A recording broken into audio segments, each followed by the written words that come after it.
السلام علیکم ورحمۃ اللہ وبرکاتہ نحمده ونصلی علی رسولہ الکریم اما بعد فاعوذ باللہ من الشیطان الرجیم بسم اللہ الرحمن الرحیم رب اشرح لی صدری ویسر لی امری واحلل عقدۃ من لسانی یفقهوا قولی الحمد للہ تفرد عزا ومجدا وجلالا وتقدس بهاء وثناء وجمالا وتوحد عظمة وكبرياء وكمالا تبارک ربنا سبحانہ وتعالی۔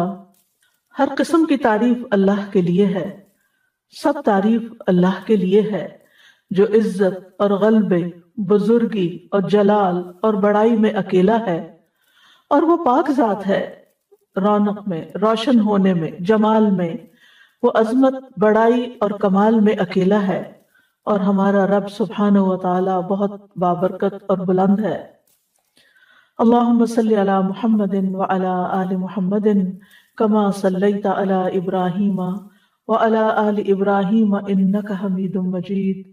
اللہم بارک علی محمد وعلی آل محمد کما بارکت علی ابراہیم وعلی آل ابراہیم انک حمید مجید۔ صبح شام کی دعاؤں کے سلسلے میں آج ہم معوذات کے بارے میں پڑھیں گے۔ معوذات کا معنی ہوتا ہے قل هو اللہ احد، قل اعوذ برب الفلق اور قل اعوذ برب الناس۔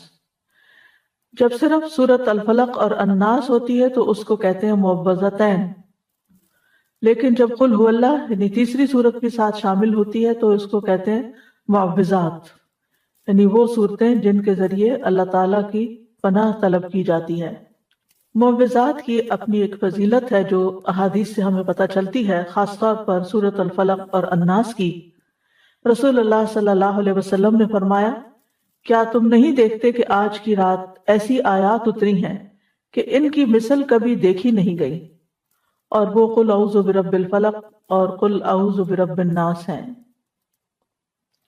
اسی طرح مسند احمد کی ایک روایت میں آتا ہے، ابن عابس الجہنی روایت کرتے ہیں کہ رسول اللہ صلی اللہ علیہ وسلم نے ان سے فرمایا، اے ابن عابس، کیا میں تمہیں تعوذ کے سب سے افضل کلمات کے بارے میں نہ بتاؤں، یعنی جن سے کوئی پناہ لے، جن سے تعوذ کرنے والے تعوذ کرتے ہیں، یعنی پناہ لینے والے پناہ لیتے ہیں۔ میں نے عرض کیا، یا رسول اللہ کیوں نہیں؟ تو آپ نے فرمایا، یہ دو صورتیں ہیں، قل اعوذ برب الفلق اور قل اعوذ برب الناس۔ جو شخص صبح و شام ان کو 3 بار پڑھتا ہے وہ اسے ہر چیز سے کافی ہو جاتی ہیں۔ معاذ بن عبداللہ بن خبیب اپنے والد سے روایت کرتے ہیں، انہوں نے بیان کیا کہ ہم ایک بارش والی سخت اندھیری رات میں نکلے، جبکہ ہم رسول اللہ صلی اللہ علیہ وسلم کو ڈھونڈ رہے تھے کہ وہ ہمیں نماز پڑھائیں۔ آپ دیکھیں کہ جب بادل آ جاتے ہیں اور بارش شروع ہو جاتی ہے تو ہر طرف اندھیرا، اور رات بھی اندھیری ہو تو پھر اندھیرے پر اندھیرا ہو جاتا ہے۔ تو صحابہ پریشان ہوئے کہ تو نماز پڑھانے کا وقت ہے اور نبی صلی اللہ علیہ وسلم کہیں پر بھی نظر نہیں آ رہے، تو کیا ہوا؟ تو وہ اسی بارش میں باہر نکل گئے اور ڈھونڈنے لگ گئے آپ کو۔ تو وہ کہتے ہیں کہ ہم نے آپ کو پا لیا، تو آپ نے فرمایا، کیا تم نے نماز پڑھ لی ہے؟ تو میں نے کچھ نہ کہا۔ تو آپ نے فرمایا، کہو، تو میں کچھ نہ بولا۔ آپ نے پھر فرمایا، کہو، تو بھی میں کچھ نہ بولا۔ آپ نے فرمایا، کہو، تو میں نے عرض کیا، اللہ کے رسول صلی اللہ علیہ وسلم میں کیا کہوں؟ آپ نے فرمایا، کہو قل هو اللہ احد، پوری سورت، اور معوذتین یعنی قل اعوذ برب الفلق اور قل اعوذ برب الناس۔ صبح اور شام 3 بار یہ کہو تو ہر چیز سے تمہاری کفایت ہو جائے گی، یعنی تم ہر طرح کے شر سے محفوظ ہو جاؤ گے۔ امام شوکانی کہتے ہیں کہ اس حدیث میں دلیل ہے کہ ان صورتوں کی صبح اور شام تلاوت کرنا ہر اس چیز سے کفایت کرتا ہے جس سے انسان ڈرتا ہے، جو بھی اس کے خوف اور وہم اور وسوسے اور اندیشے ہوتے ہیں، خواہ وہ کچھ بھی ہو، تو ان چیزوں سے اللہ تعالیٰ اس کو بچا لیتا ہے۔ جہاں تک سورۃ الاخلاص کا تعلق ہے تو یہ سورت خالصتاً اللہ تعالیٰ کی صفات اور پاکی بیان کرنے پر مشتمل ہے، یعنی جب انسان اس کو پڑھتا ہے تو انسان اپنی توحید کو خالص کرتا ہے کہ میں اے رب تجھے اکیلا مانتا ہوں، سب سے بڑا مانتا ہوں۔ قل هو اللہ احد میں آپ دیکھیے اللہ تعالیٰ اپنی ربوبیت میں، الوہیت میں، الہ ہونے میں، تمام اسماء و صفات میں اکیلا ہے، کسی صفت میں اس کا کوئی شریک نہیں۔ اللہ الصمد، الصمد کے بارے میں 3 اقوال ہیں۔ الصمد وہ سردار جس کی طرف لوگ قصد کر کے جائیں جس سے بڑا کوئی سردار نہ ہو، یعنی سب سے بڑا سردار۔ الصمد وہ جو نہ کھاتا ہو نہ پیتا ہو۔ الصمد وہ جو بے نیاز ہو، کسی کا محتاج نہ ہو۔ تو ان معنی کی بنا پر یہ لفظ صرف اللہ تعالیٰ ہی کے لیے استعمال ہو سکتا ہے، اللہ الصمد۔ ابو ہریرہ کہتے ہیں کہ یہ وہ ہستی ہے جو ہر ایک سے بے نیاز ہے، جبکہ ہر کوئی اس کا محتاج ہے۔ ہم اپنی تمام حاجتوں میں، ضرورتوں میں اسی کی طرف رجوع کرتے ہیں۔ لم یلد ولم یولد، اس میں بھی اللہ تعالیٰ کی کامل بے نیازی نظر آتی ہے کہ اس کو پیدا ہونے کے لیے کسی کی ضرورت نہیں تھی، اور نہ ہی اسے کسی اولاد کی ضرورت ہے کہ جو اس کا سہارا بنے۔ تو اللہ سبحانہ وتعالیٰ تو الاول والآخر ہیں، انہوں نے نہ وہ کسی سے جنم نہیں لیا اور نہ ہی انہوں نے کسی کو جنم دیا ہے، سب اس کی مخلوق ہے۔ اس کے علاوہ جو کچھ بھی ہے وہ سب مخلوق ہے اور وہی خالق ہے۔ وَلَمْ يَكُنْ لَهُ كُفُوًا أَحَدٌ، اور کوئی بھی اس کے برابر کا نہیں، نہ اس کے ناموں میں، نہ اس کے کاموں میں، نہ اس کی صفات میں، اس کے ہمسر اور مثل کوئی بھی نہیں، نہ اس کے مرتبہ اور مقام کے برابر بھی کوئی نہیں، کوئی اس کے جوڑ یا ٹکر کا نہیں۔ تو اس کا مطلب یہ ہے کہ جب ہم یہ اقرار کرتے ہیں تو گویا ہم یہ کہتے ہیں کہ اللہ سبحانہ تعالیٰ سب سے بڑے ہیں، اور ہم اسی کو اپنا معبود سمجھ کر اسی کے آگے جھکتے ہیں۔ پھر قل اعوذ برب الفلق، یہاں پر اعوذ کا لفظ جو ہے یہ آوازہ سے ہے۔ آوازہ کا معنی ہوتا ہے کسی چیز کے ساتھ اس کے پڑوس اور جوار میں لازم ہو جانا، یعنی کسی کے ساتھ لگ جانا، کسی کا پڑوسی بن جانا۔ جیسے وہ گوشت جو ہڈیوں کے ساتھ چپک جاتا ہے، اس سے الگ ہی نہیں ہوتا، اس کو عرب لوگ اوز کہتے ہیں، کیونکہ اس نے ہڈی سے مضبوطی پکڑ لی اور اس کے ساتھ چپٹ گیا۔ تو استعاذہ کا مطلب ہوتا ہے پناہ طلب کرنا، اللہ تعالیٰ سے شر، تکلیف اور مصیبتوں سے تحفظ یا حفاظت مانگنا، اور اس کے ساتھ لگ جانا، اس کی طرف متوجہ ہو جانا۔ اور استعاذہ میں اللہ سبحانہ تعالیٰ کی تعظیم بجا لاتا ہے انسان، کیونکہ جو پناہ لیتا ہے وہ دراصل خوف میں ہوتا ہے، یعنی جب ہم پناہ لیتے ہیں تو ہمیں اندر ایک خوف ہوتا ہے کہ ہمیں کوئی بچا لے۔ تو جس سے وہ پناہ طلب کرتا ہے، لیتا ہے، وہ اس کا تحفظ کرتا ہے۔ یعنی جب ہم اللہ تعالیٰ کی پناہ لیتے ہیں تو پھر اللہ تعالیٰ ہمارا بچاؤ کرتے ہیں اور ہماری حفاظت کرتے ہیں، اور یہ اس کو دراصل تعظیم کہتے ہیں، یعنی ہم اللہ کو اپنے سے بڑا مان کر اس کی طرف جاتے ہیں، اور یہی تعظیم عبادت ہے۔ آپ دیکھیں کہ دنیا کی زندگی جو ہے وہ بہت سی آفات، تکلیفوں اور مصیبتوں سے بھری ہوئی ہے۔ انسان کے بہت سے دشمن ہیں، جن بھی، انسان بھی، اور مخلوق میں سے اور چیزیں بھی اس کو نقصان دیتی ہیں، جیسے کیڑے مکوڑے، وحشی جانور، بے شمار چیزیں ہیں۔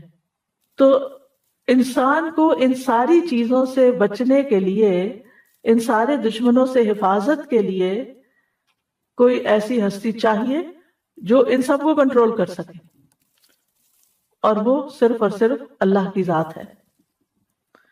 تو قل اعوذ برب الفلق، تو فلق کا مطلب ہے صبح، ٹھیک ہے، کیونکہ فلق صبح کا پھاڑنے والا ہے، الگ کرنے والا ہے، اور اسی طرح ہر چیز کو پیدا کرنے والا ہے۔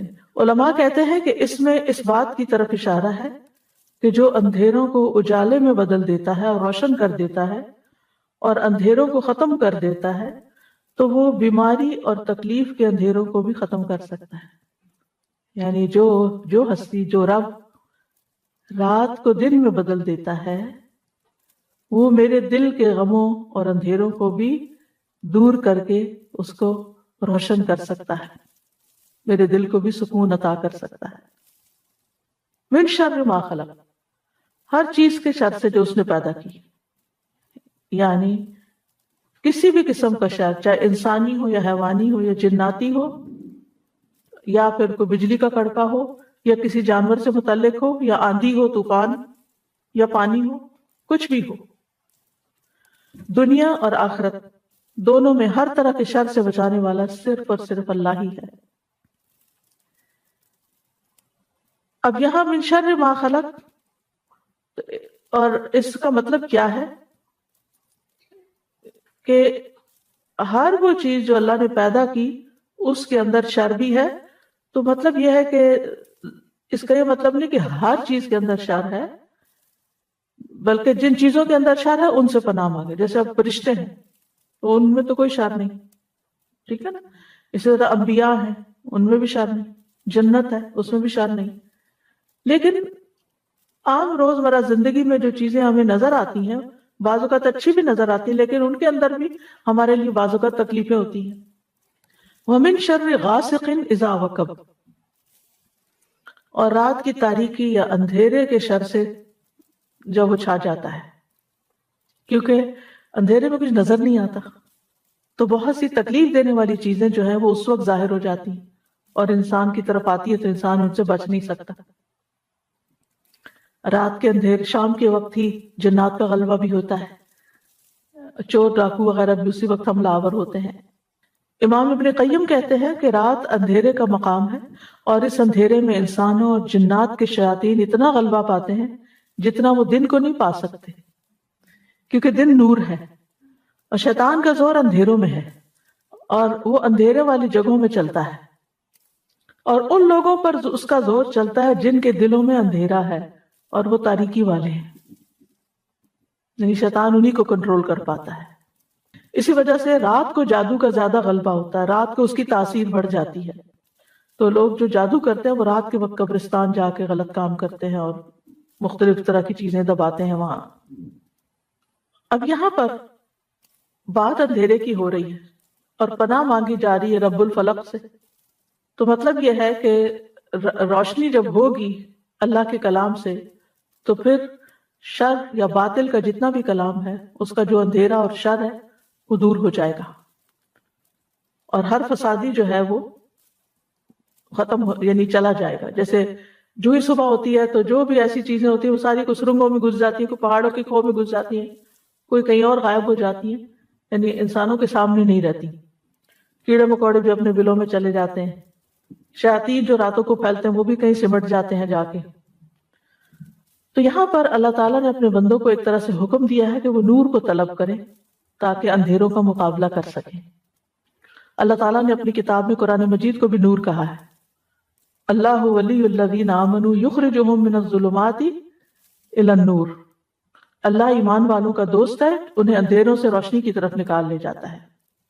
تو ایمان نور ہے جبکہ کفر اور شرک اندھیرا ہے۔ پھر فرمایا وَمِن شَرِّ النَّفَّاثَاتِ فِي الْعُقَدِ، اور جادوگر عورتوں کے شر سے جو اپنے جادو سے گروہ میں پھونک مار کے مدد لیتی ہیں، یعنی جادوگروں یا جادوگرنیوں دونوں کے لیے استعمال ہوتا ہے۔ نفاثات، نفاثہ کی جمع ہے جو مؤنث بھی ہو سکتی ہے اور مبالغے کا صیغہ بھی ہو سکتا ہے، بہت زیادہ پھونکے مارنے والے جن کا کام ہی یہی ہے۔ وَمِن شَرِّ حَاسِدٍ إِذَا حَسَدَ، اور حاسد کے شر سے جب وہ حسد کرے۔ حاسد وہ ہوتا ہے جو دوسرے کی نعمت اور خوشحالی کو نہیں دیکھ سکتا اور اس کے ختم ہونے کی آرزو کرتا ہے، یعنی تمنا کرتا ہے کہ دوسرے سے نعمت ختم ہو جائے۔ اور اذا حسد کے ساتھ اسے کیوں مقید کیا گیا؟ کیونکہ بعض اوقات حاسد نے حسد دل میں چھپایا ہوا ہوتا ہے، ظاہر نہیں کرتا، اور ایسے میں دوسرے انسان کو کوئی تکلیف نہیں ہوتی۔ اگر کوئی شخص کسی سے حسد کرتا ہے، آپ سے کرتا ہے اور آپ کو پتہ ہی نہیں ہے تو پھر آپ کو تو کوئی تکلیف نہیں ہوگی، نہ دل میں ہوگی نہ ویسے ہوگی۔ لیکن جب وہ حاسدانہ کوئی کام کرتا ہے، حاسدانہ نظروں سے دیکھتا ہے، یا کوئی ٹونٹ کرتا ہے، یا کوئی ایسی بات آپ کو سناتا ہے جس سے آپ کو تکلیف ہوتی ہے، تو اس وقت بھی انسان اللہ کی پناہ طلب کرے اور اس کے مقابلے پر ویسا نہ بن جائے۔ تو ان تمام قسم کے شر سے بچنے کے لیے ہمیں یہ سورت سکھائی گئی ہے۔ پھر سورت الناس ہے، قل اعوذ برب الناس، کہہ دیجئے میں انسانوں کے رب کی پناہ لیتا ہوں، ملک الناس، انسانوں کے بادشاہ کی، کیونکہ عام طور پر جب کسی کو کوئی پرابلم ہوتا ہے تو بادشاہوں کی طرف، بڑوں کی طرف جاتے ہیں، تو ہم سب سے بڑے بادشاہ کی طرف جاتے ہیں۔ الہ الناس، لوگوں کے معبود، یعنی اللہ سبحانہ و تعالیٰ کی پناہ لیتے ہیں۔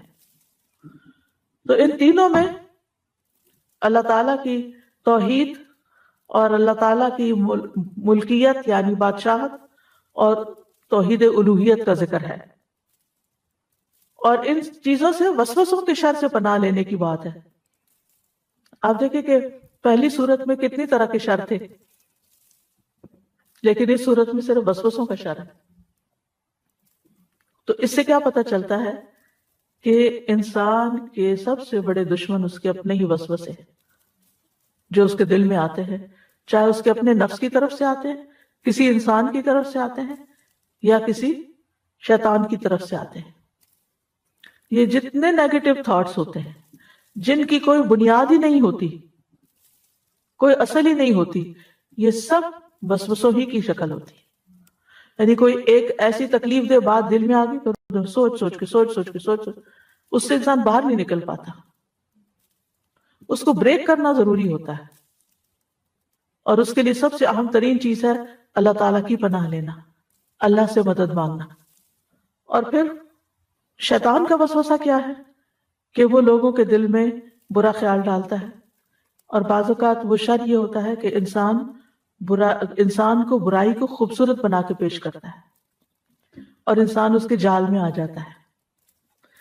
یعنی چیز خراب ہے، غلط ہے، لیکن وہ اس کو اتنا خوبصورت بنا کے پیش کرے گا کہ انسان بھول ہی جاتا ہے کہ مجھے اس کام سے روکا گیا، مجھے یہ کرنا نہیں چاہیے، لیکن وہ اس کو اتنا اٹریکٹیو بنا دیتا ہے کہ انسان اس کے پیچھے چل پڑتا ہے، اور بعض اوقات اپنا مال، اپنا وقت، اپنی بہت ساری چیزیں اس کے پیچھے لگا کے ضائع کر دیتا ہے۔ تو یاد رکھیے کہ جو وسوسہ ڈالتا ہے اس کا طریقہ یہ ہے کہ وہ آتا ہے، خیال ڈال کے چلا جاتا ہے، پھر دیکھتا ہے کہ یہ ذرا بھولنے لگا، وہ دوبارہ آ جاتا ہے، پھر اسی لیے فرمایا کہ وسواس الخناس، جو پلٹ پلٹ کے آتا ہے، یعنی انسان کو چھوڑتا ہے ہی نہیں۔ انسان اور شیطان کی یہ جنگ جو ہے یہ مرتے دم تک ہے۔ جب انسان کی موت آتی ہے تو اس وقت بھی وہ آ کے دل میں برے خیال ڈالتا ہے کہ تم کیسے کہتے ہو رب رحمان ہے جب تم کو اتنی تکلیف میں ہو، ایسی بیماری میں ہو، اور انسان کو پاگل کر دیتا ہے برے خیالات ڈال ڈال کے اس کے، کیونکہ جب اسپرٹس لو ہوتی ہے نا، جب انسان فزیکلی ویک ہوتا ہے تو وسوسوں کی برمار بھی اور آ جاتی ہے۔ جب انسان ہیلدی ہوتا ہے، جب انسان کی کمپنی اچھی ہوتی ہے، جب انسان کا قرآن کے ساتھ تعلق ہوتا ہے، تو یہ سارا اس کے لیے قلعہ بن جاتا ہے۔ کل جیسے میں نے ذکر کے فائدے بتائے تھے کہ وہ ہمارے لیے قلعے کی طرح کام کرتے ہیں۔ جب ہم اس قلعے میں ہوتے ہیں، فورٹ میں ہوتے ہیں، تو شیطان اس کے اندر نہیں آ پاتا، اسے بہت مشکل پڑتی ہے۔ لیکن جب ہم ان اذکار کو نہیں کرتے، یہ صورتیں نہیں پڑھتے، تو پھر کیا ہوتا ہے؟ شیطان کو خوب موقع مل جاتا ہے حملہ آور ہونے کا۔ اس صورت سے ایک بات اور پتہ چلتی ہے کہ شیاطین جنوں میں سے بھی ہوتے ہیں اور انسانوں میں سے بھی ہوتے ہیں۔ یعنی بعض اوقات تو آپ ہی کے دوستوں کے روپ میں ہوتے ہیں، انسانوں کی شکل میں ہوتے ہیں، آپ کے قریبی عزیز پیاروں کی شکل میں ہوتے ہیں، جو آپ کے دل میں ایسی باتیں ڈالتے رہتے ہیں یا آپ کے کانوں میں ایسی باتیں ڈالتے رہتے ہیں۔ تو من الجنۃ والناس، تو ان دو صورتوں کے ساتھ پناہ طلب کرتے رہنا چاہیے۔ ابن قیم رحمہ اللہ کہتے ہیں کہ بندے کو ان دو صورتوں کے ساتھ تعوذ اور پناہ طلب کرنے کی طلب کی ضرورت سانس لینے، کھانے پینے اور لباس پہننے سے بھی زیادہ ہے۔ یہ تین کام ہیں جو ہم روز کرتے ہیں نا، ہر وقت ہم سانس لیتے ہیں، ہر وقت ہمیں لباس چاہیے ہوتا ہے، اور پھر کھانے پینے کے بغیر بھی گزارا نہیں۔ تو وہ کہتے ہیں کہ اس سے بھی زیادہ انسان کو ضرورت ہے کہ وہ ان صورتوں کو پڑھے تاکہ وہ شر سے بچا رہے۔ سورۃ الفلق جو ہے یہ بیرونی تکلیف دہ چیزوں جو ظاہر میں نظر آتی ہیں ان سے بچنے کے لیے ہے، اور الناس اندرونی شر اور تکلیفوں سے بچنے کے لیے ہے، کیونکہ شیطان بھی چھپ کے وسوسہ ڈالتا، پتہ ہی نہیں چلتا، اور ہمارے نفس کے اندر سے جو خیالات اٹھتے وہ بھی نہیں پتہ چلتے۔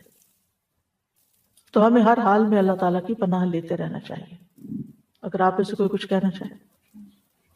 استاذہ یہ واقعی سچی بات ہے کہ یہ جو سورۃ الناس ہے یہ ایک چیز کو فوکس کیا ہوا ہے، وسوسوں کو، اور آج کل ہم دیکھتے ہیں کہ بہت سارے لوگ ان کی وجہ سے دین اور دنیا دونوں سے گئے ہوئے ہیں. بالکل. ابھی کچھ ینگ بچیوں سے میری ملاقات ہوئی، ٹین ایجرز تھی، تو وہ مجھے بتا رہی تھی کہ اسکول میں کچھ لڑکیاں ہیں جو یوٹیوب دیکھ کر اور مطلب دین سے کہتی ہیں کہ ہم دین کو ایکسیپٹ نہیں کرتے، تو وہ ہمارے ساتھ بحث کر رہی تھی اور ہم ان کو ایکسپلین کر رہے تھے کہ اسلام میں یہ نہیں ہے جو تم کہہ رہی ہو، یہ نہیں ہے جو تم کہہ رہی ہو، تم غلط سوچ رہی ہو. پھر کہتی ہیں کہ ہم نے دیکھا کہ وہ دوسری لڑکیوں کے پاس جا کے وہی شک اور شبے والی باتیں کر رہی ہیں. تو انہوں نے کہا کہ جب ہم نے یہ دیکھا کہ ہم اس کو روک نہیں سک رہے، تو ہم نے جا کے ان لڑکیوں کو بتا دیا beware of this girl, کہ یہ جو ہے یہ اچھی باتیں نہیں کر رہی، اس کا کنفیوژن ہے، اس کو ہمارے اس دین میں کوئی کنفیوژن نہیں. اور ماشاءاللہ مجھے اتنی خوشی ہوئی کہ ایٹ لیسٹ ان کو یہ پتا کہ اب میں ان کو روک نہیں سکتی تو ان کو پروٹیکٹ کر لوں. الحمدللہ. تو اللہ سبحانہ تعالیٰ کرے کہ اگر یہ ہمارے بچے یہ صورتیں یاد کر کے صبح شام پڑھنے والے ہوں تو جو مرضی کوئی باتیں کریں ان پہ اثر نہیں ہوگی، اثر نہیں کرے، محفوظ رہیں. استاذہ جی کچھ لوگ ہوتے ہیں آس پاس آپ کے جو کہ نیگیٹو ہوتے ہیں، وہ آپ کو دیکھتے ساتھ ہی آپ کو کہیں گے آج آپ کی طبیعت ہی نہیں ٹھیک لگ رہی ہے، آپ کی شکل پہ ایسے ہے، آپ یہ ہے، آپ کے بار بار آپ کے اوپر ایسے کمنٹ کریں گے تم کچھ ہے تمہیں. اچھا میں نے تو اتنا بھی دیکھا ہے کہ کچھ لوگ پیچھے ہی پڑ جاتے ہیں اور وہ کہتے ہیں کیا بات ہے تم یہ، اور بندہ مجھے تھوڑی دیر کے لیے سوچنے بھی لگ جاتا ہے کہ ہاں مجھے کہیں کچھ بیماری ہے یا کچھ ہے. ایک تو آس پاس اپنے ہمیشہ نظر رکھنی چاہیے کہ ہمارے پاس کون لوگ، کمپنی کیا ہے، کیسے لوگ ہیں. پازیٹیو لوگوں سے اور آس پاس پازیٹیو چیزیں دیکھنے سے بھی بہت فرق پڑتا ہے، اور پازیٹیو کام کرنے سے بھی. جیسے کہ قرآن کا روز ہر ایک بندہ اپنا ٹائم ٹیبل بنائے اور اس ٹائم ٹیبل کے مطابق اگر چلے تو میرا نہیں خیال ہے کہ وہ ایسے جالوں میں پھنس سکتا ہے. میں تو یہ کہوں گی کہ جال ہوتا ہے یہ لوگوں کا. بیسیکلی اس وقت جو بات ہو رہی ہے وہ ان صورتوں پہ فوکس کرنے کی ہے کہ ان کا پڑھنا ہمارے سانس لینے سے بھی زیادہ امپورٹنٹ ہے تاکہ اللہ تعالیٰ کی پروٹیکشن میں ہوں ہم. سودا جی جیسے آپ نے کہا کھانے پینے، سانس لینے اور لباس پہننے، یعنی ایوری ڈے کا ڈیلی ورک، تو ہم اپنے بچے کو کھانا کھلانے کے لیے کتنی جدوجہد کرتے ہیں، اس کو بٹھا کے کیا کیا کہانیاں سنا رہے ہیں، منہ بنا رہے ہیں، تحفے دے رہے ہیں اس کو تاکہ وہ خوش ہو جائے. کیا کبھی ایز اے مدر ہم لوگوں نے اس کو یہ وائٹامن دینے کی کوشش کی کہ یہ 3 بیٹا یہ پڑھ لو، اور میک شور کیا کہ وہ پڑھ رہا ہے کہ نہیں پڑھ رہا، اور اس کو سکھایا بھی ہے یا نہیں سکھایا، اور صبح اٹھتے ہی اس کے ساتھ پیار سے جو رائمز کرتے ہیں، پوئٹریز کرتے ہیں، وائی ناٹ یہ تینوں صورتیں اس کے ساتھ یہ پڑھنا شروع کر دیں at the age of habit بن جائے. 1. بچہ جو 6 مہینے کا وہ سب سمجھ رہا ہے، میں نے دیکھا، اور وہ سن رہا ہے، وہ سلام اور اپنا نام سمجھنے لگا ہے. تو اس کا مطلب آپ نے اس کے ساتھ اگر یہ 3 صورتیں صبح میں پہلی دفعہ ہی پڑھ لی یا دودھ پلاتے پلاتے سنا دی تو انشاءاللہ تعالیٰ یہ ایج آف 2 تو یہ بولنا شروع کر دے گا یہ والی بات. السلام علیکم استاذہ جی. جیسے آپ نے یہ بتایا پڑھنے کے لیے، واقعی یہ بہت بہت زوردار چیز ہے. میں نے اپنے بچے کو بتایا ہوا ہے کہ یہ رات میں پڑھ کے جھاڑ کے سویا کرو ہر صورت میں نا. تو جو بیٹا میرا جہاں رہتا تھا نا، یہ پڑھائی کر رہا ہے وہاں پہ، تو وہ وہاں پہ ایک صاحبہ ہیں جو ہر وقت کہتی ہیں کہ آؤ میرے ساتھ قرآن پڑھو. بہت لوگ اٹیچ ہو گئے ان سے نا، لیکن وہ یہ والی بات ہر وقت کہتی ہیں، وسوسہ ڈالتی کہ سنتوں کا کوئی ذکر نہیں ہے، کچھ بھی نہیں ہے، اور یہ قرآن اللہ کے یہاں سے آیا اور سنا. تو وہ میرا بیٹا ہمیشہ ہی کہتا ہے وہی بات کہ انسان بھی وسوسے ڈالتے ہیں. کہتا امی مجھے لگتا ہے یہ مینٹل کیس ہے، اور وہ ہمیشہ اسی بات میں کہتا ہے کہ یہ میرا دل نہیں مانتا. تو مجھے لگتا ہے قل اللہ پڑھاؤ ذرا بالفلق، اس سے بچتے ہیں نہیں بچے ماشاءاللہ سے. میرا تھوڑا سا سوال یہ تھا کہ جو اس میں ہے کہ ہم گروہ میں پھونک مارنے والیاں، اس کا مجھے ہمیشہ ہی کنفیوژن رہتا ہے کہ لائک پھونک مارنے والا، جیسے ہم بھی تو پڑھ کے اپنے اوپر پھونکتے ہیں، تو مجھے تھوڑی سی جی ہم اللہ کا کلام پڑھ کے اپنے ہاتھوں پہ پھونک کے پھر ان ہاتھوں کو اپنے سارے جسم پر پھیر کے جھاڑ دیتے ہیں. تو اسی طرح جو لوگ جادو کرتے ہیں وہ جادو کے کلمات پڑھتے ہیں، شیطانوں کو پکارتے ہیں، اور جو ان کا مطلوب ہوتا ہے اس سے متعلق لفظ بولتے ہیں. جیسے نام لیں گے فلان قتل شد، فلان قتل شد، فلان قتل شد، مثلا یا ان کی طلاق ہوتی، طلاق طلاق طلاق، وہ بولتے ہیں اور پھر اس ایسے کر کے پھر اس کو گرہ لگا دیتے ہیں. یعنی اس قسم کے، یہ میں مثال دے رہی ہوں، ٹھیک ہے. بعض لوگ تالے پہ پڑھ کے اس کو لاک لگا دیتے ہیں.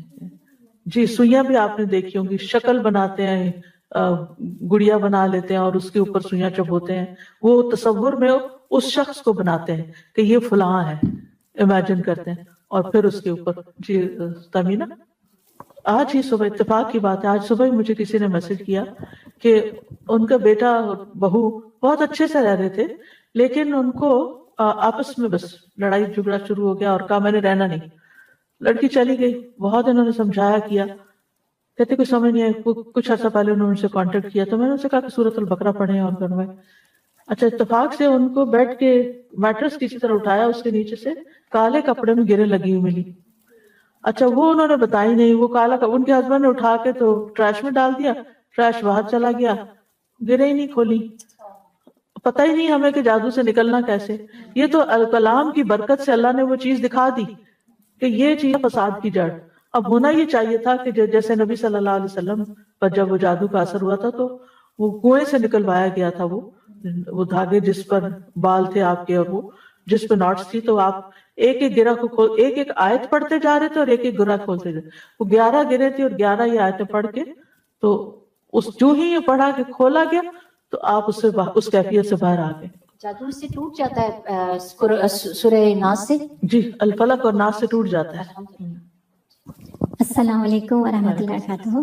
استاذہ جیسے کبھی کوئی بولتا ہے نا کہ آپ نا دم کروائیں کچھ کسی سے اور پھر آپ کے ہے نا ہسبینڈ اگینسٹ ہوتے ہیں اس کے، تو پھر اس میں ہمیں کیا کرنا ہے؟ آپ کو لگتا ہے واقعی آپ کی صحت طبیعت بہت خراب ہو رہی ہے، گر رہی ہے، آپ کے اوپر اثرات ہیں یا جادو کسی نے کیا ہے، کوئی میڈیسن آپ کو سوٹ نہیں ہو رہی، تو پھر اس میں کیا کرنا ہے؟ علاج کروانا انسان کا بنیادی حق ہے. اگر کوئی شوہر علاج نہیں کرواتا بیوی کا تو اس کا بھی مطلب نہیں کہ بیوی بیمار ہو کے ختم ہو جائے، وہ اپنا علاج کروا سکتی ہے. تو ہم اپنے گھر میں نہیں، مطلب ہمیں ان کی اطاعت کرنی ہے نا، تو اطاعت کس چیز میں کرنی ہے؟ مطلب وہ جو صحیح بات ہوتی ہے. جی ٹھیک ہے نا، جی ایک صحیح بات میں اطاعت کرنی ہوتی ہے. لیکن اگر کوئی ایسی بات ہے کہ جو آپ کی جان مال عزت کے خلاف جا رہی ہے تو اس میں تو اطاعت نہیں کرنی ہوتی. تو جیسے ہم اپنے ہے نا فرینڈ یا کسی کو ایسا کچھ ہے تو ان کو ہم اپنے گھر میں کروا سکتے لا کے. اللہ کا کلام یعنی یہ نہیں جی کہ آپ کو اللہ کا کلام، اللہ کا کلام پڑھنے میں کوئی اجازت کی ضرورت نہیں ہوتی. پھر ہسبینڈ کا کوئی اس میں بنی ہے نہیں تو اللہ کا کلام پڑھیں گے نا. اس میں ان کو دیکھیں یہ ایسے ہی ہے. کچھ ہسبینڈ کو نماز پڑھنے پہ بھی اعتراض ہوتا ہے، شاید آپ نے بھی سنا. مجھے کئی خواتین نے بتایا کہ ہمارے ہسبینڈ کہتے ہیں میرے سامنے نماز ہی نہیں پڑھو، تو وہ آ جائیں تو گھر میں فساد ہو جاتا ہے اگر مجھے نماز پڑھتے دیکھ لیں. اب اس کا کیا مطلب ہے کہ عورت نماز چھوڑ دے گی؟ نہیں، اللہ کی عبادت ہے. تو بیماری کے وقت قرآن سے شفا حاصل کرنا بھی ایک عبادت کی قسم ہے، بجائے اس کے کہ انسان غلط اٹھ کے اور جادوگروں کے پاس جائے. قرآن سے علاج میں کوئی حرج نہیں. میں یہ تو نہیں کہوں گی کہ وہ کوئی جادو والے یا اس طرح کے تھے، کہ ایک طرح سے صحیح العقیدہ سیمنگلی کوئی مولانا صاحب امام صاحب تھے. کچھ پیرنٹس نے اپنی اولاد کی کسی ایشو کے لیے ان کو گھر بلایا اپنے، اس اولاد کے اوپر جیسے دم کراتے ہیں نا راقی یا کوئی اس طرح کا، تو وہ انہوں نے کہا کہ اس اولاد کی قد کے برابر دھاگا لائیں.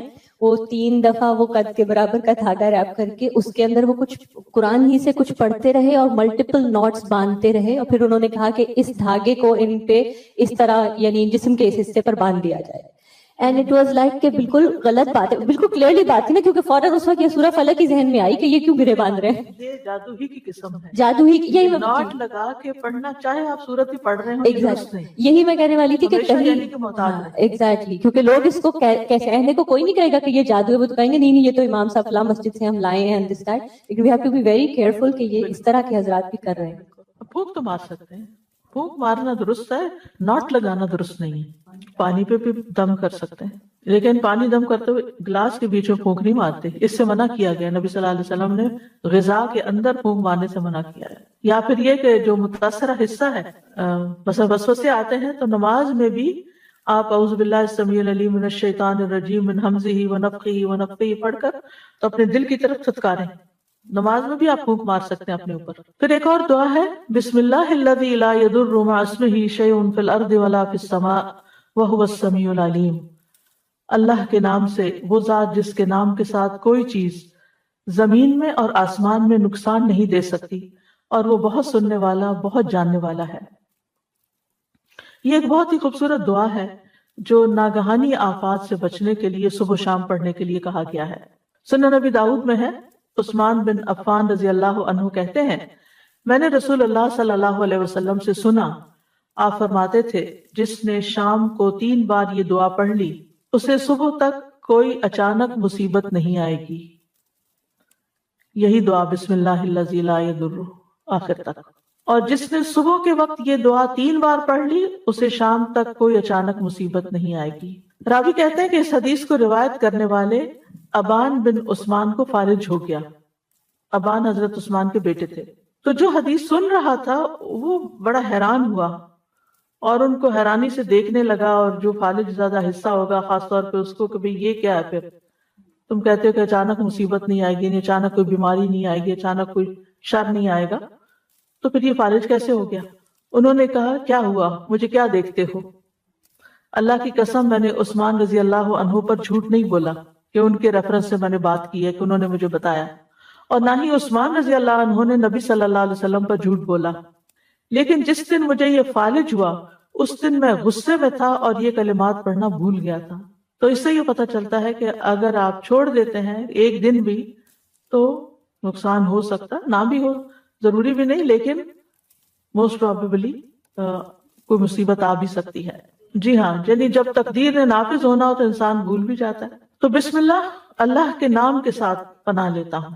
لا یضر مع اسمہ شیء فی الارض، یعنی اللہ کا نام لینے سے کوئی چیز زمین میں نقصان نہیں دیتی، یعنی جو اللہ کے نام کو اپنے ساتھ رکھتا ہے، اللہ کے نام کا ورد کرتا رہتا ہے، اپنے لیے لازم کرتا ہے، اس کو کوئی چیز نقصان نہیں دیتی، یعنی اللہ کے نام سے، اللہ کے نام کی برکت کی وجہ سے کوئی چیز نقصان نہیں پہنچا سکتی، نہ زمین میں نہ آسمان میں۔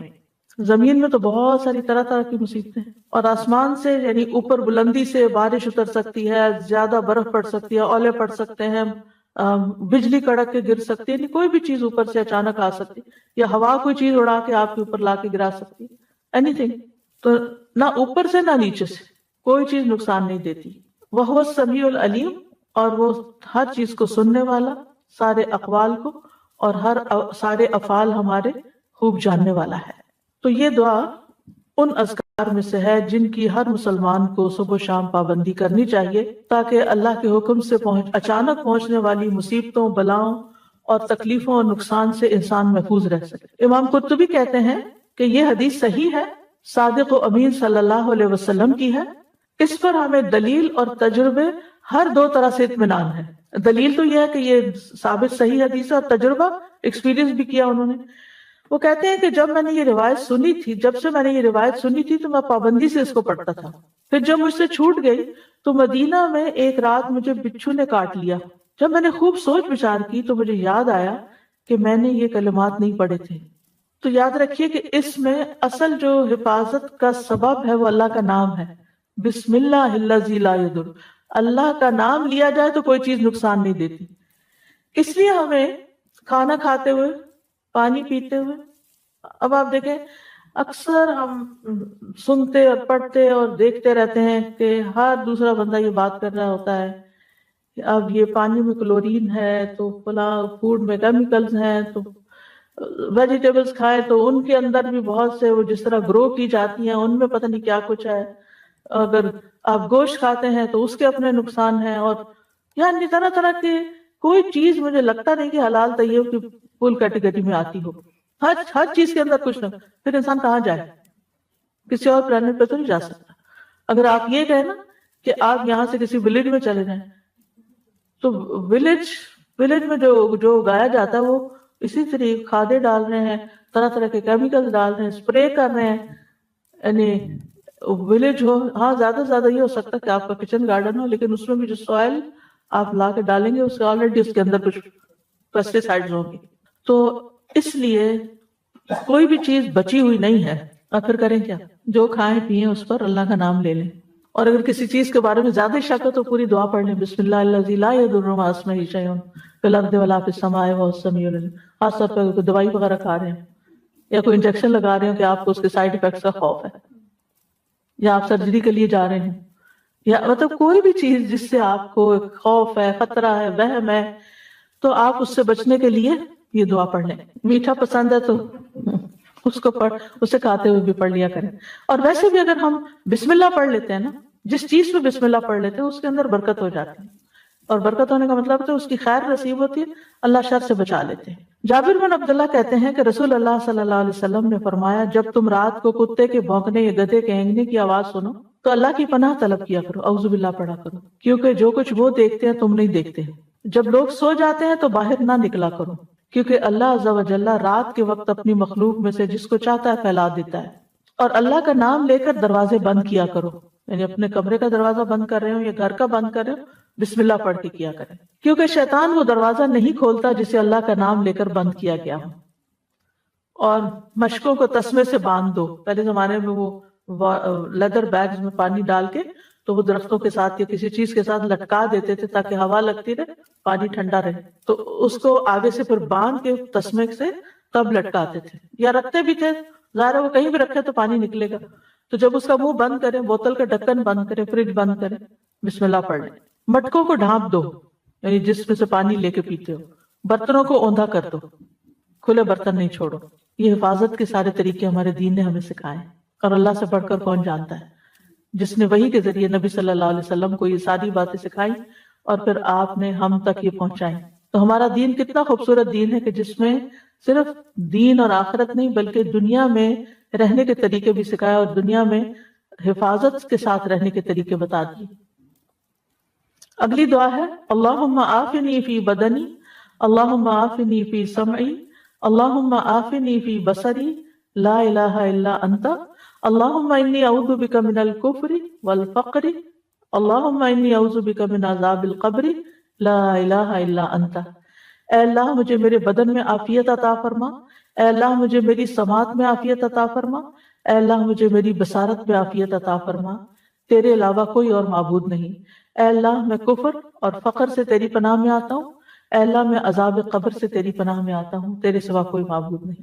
یہ صبح و شام عافیت کی دعا ہے جو پڑھنی چاہیے.